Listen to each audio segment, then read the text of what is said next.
Vous avez peur que votre enfant ne puisse pas vivre la vie que vous voulez pour lui? Eh bien, vous avez raison, parce qu'il ne la vivra pas. Et c'est normal, et c'est bien, et c'est sain. Un enfant, c'est un être simple, qui a des besoins parfois déroutants, qui a des joies souvent surprenantes, et qui de toute manière s'ingéniera à déjouer tous les plans que vous avez faits pour son avenir. C'est précisément ce qui fait la joie de la parentalité. Alors, je m'appelle Marianne Durano, je suis professeure agrégée de philosophie, mère de 4 enfants et engagée depuis plus de 10 ans dans un chemin de décroissance écologique et de militance politique. J'habite depuis 5 ans dans l'éco-hameau de la Bénisson-Dieu, où nous essayons, avec 8 autres familles, de développer un mode de vie alternatif plus convivial et plus résilient. J'avais déjà écrit sur la naissance il y a quelques années dans un premier livre qui s'appelait Mon corps ne vous appartient pas, où je traitais de la naissance plutôt d'un point de vue philosophique et physiologique. Et il se trouve que les années ont passé et beaucoup de personnes extrêmement différentes, du militant écologique de base en passant par ma mère ou ma grand-mère, mes amis, me posent souvent la même question. C'est-à-dire, pourquoi fais-tu autant d'enfants, toi qui n'as que le mot effondrement écologique à la bouche, toi qui parles de crise, de catastrophe climatique, est-ce que c'est pas complètement irresponsable d'avoir des enfants en 2024 et d'en avoir surtout autant? Il se trouve que les questions de natalité prennent beaucoup de place dans l'espace public actuellement, qu'il s'agisse de critiquer la démographie galopante comme étant responsable du dérèglement climatique, ou au contraire de s'inquiéter d'une possible baisse démographique des pays occidentaux avec des programmes qui sont mis en place pour essayer d'encourager les femmes à avoir plus d'enfants. Et cet intérêt soudain pour la natalité, qu'il s'agisse de l'encourager ou au contraire de la réduire, m'a posé question en tant que philosophe, en tant que militante écologiste et en tant que mère de famille. Pourquoi, en 2024, au moment où la crise écologique ne peut plus être niée, la question de la natalité prend une telle importance? Et j'ai voulu creuser cette question dans le livre que j'ai publié. Il y a deux questions. D'abord, la question de la démographie. Est-ce qu'avoir des enfants, c'est irresponsable vis-à-vis des équilibres planétaires? Et cette question est très facile à traiter, puisque la plupart des démographes et des économistes sont d'accord pour dire que le problème, ce n'est pas la population, la quantité de la population mondiale, mais le mode de production et de consommation, notamment des individus les plus riches sur la planète. Donc par exemple, il faut savoir que 3 milliards d'individus, les 3 milliards d'individus les plus pauvres de la planète, ce qui représente à peu près 45% de la population mondiale, n'est responsable que de 7% des émissions de gaz à effet de serre.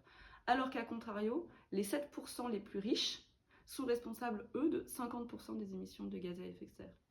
Parfait parallèle qui montre qu'un occidental pollue à peu près 100 fois plus qu'une famille subsaharienne de 7 enfants. Deuxième problème, en revanche, est-ce que c'est irresponsable vis-à-vis de nos propres enfants que de les mettre au monde dans un monde qui est promis à des dérèglements climatiques majeurs, à des déséquilibres écologiques qui vont impacter leur futur?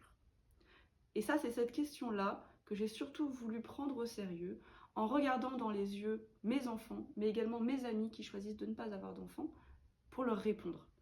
Pour leur répondre que oui, leur avenir va sans doute être plus difficile que mon présent, mais que ce n'est pas une raison de ne pas exister.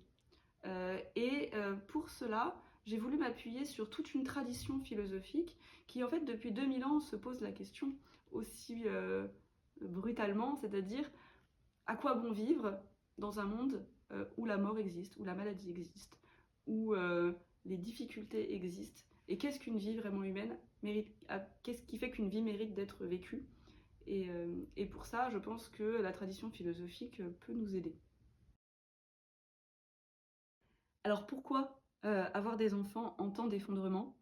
Tout d'abord parce que la question de la surpopulation a toujours été un prétexte utilisé par le capitalisme pour justifier les inégalités.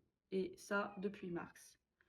Pourquoi avoir des enfants en temps d'effondrement? Eh bien d'abord parce que nous sommes des êtres vivants et que C'est cette continuité des générations-là qui nous fait participer à l'éternité de la nature et qui nous enjoint à la protéger. Et ça, c'est Aristote qui le dit déjà au IVe siècle avant Jésus-Christ.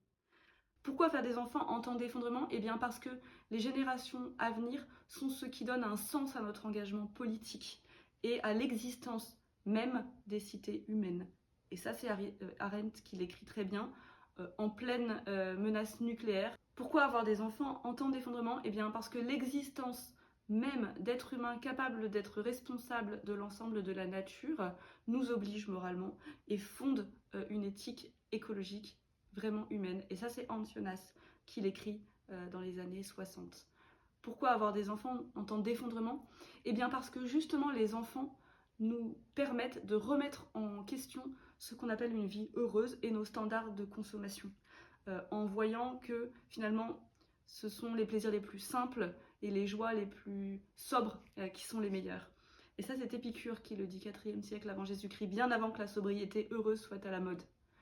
Pourquoi avoir des enfants en temps d'effondrement? Eh bien parce que l'enfance nous permet de re-questionner notre manière d'être au monde et parce que la crise écologique nous permet de re-questionner la manière dont nous éduquons nos enfants. Et ça, c'est Rousseau qui l'écrit 20 ans avant le début de la Révolution française, au moment où déjà la question d'une éducation qui ne soit pas empêtrée dans des codes sociaux mais qui soit ajustée à la nature se posait. Pourquoi avoir des enfants en temps d'effondrement? Eh bien, parce qu'il s'agit de lutter à même nos corps contre une biopolitique qui prétend contrôler le comportement des individus pour les adapter à un système de production qui en réalité est mortifère. Et ça, c'est Michel Foucault qui questionnait déjà dans les années 80, juste avant sa mort, ce lien entre sexualité, politique, nature et engendrement, et qui est encore d'une grande actualité aujourd'hui. Est-ce que j'espère un avenir meilleur pour mes enfants? Tout dépend de ce qu'on met sous le mot progrès. Le progrès tel qu'on le conçoit depuis 50 ans nous conduit droit dans le mur. Le progrès vu comme extension illimitée du domaine de la consommation non seulement détruit notre planète, mais ne nous rend pas heureux. En revanche, si par progrès, j'entends un progrès de l'intelligence, un progrès dans la sobriété, un progrès dans la sagesse, alors oui, je peux espérer un avenir meilleur pour mes enfants et j'espère que la crise écologique que nous traversons nous aidera à nous recentrer sur ce qui rend vraiment l'homme heureux. Alors maintenant, est-ce que j'espère un avenir meilleur pour mes enfants? Le principe même de l'avenir, c'est qu'il ne peut pas être maîtrisé. Il échappe à nos projets. Donc si j'avais une seule chose à dire aux personnes qui aujourd'hui se posent la question d'avoir des enfants, ou qui en ont déjà et qui sont angoissées, c'est que l'avenir est immaîtrisable et que c'est précisément ce qui le rend digne de vivre. Et c'est ce que nous rappellent nos enfants. Je ne maîtrise pas ce que mes enfants deviendront. Et c'est ce qui rend l'aventure de la maternité et de la parentalité en soi digne d'être vécue.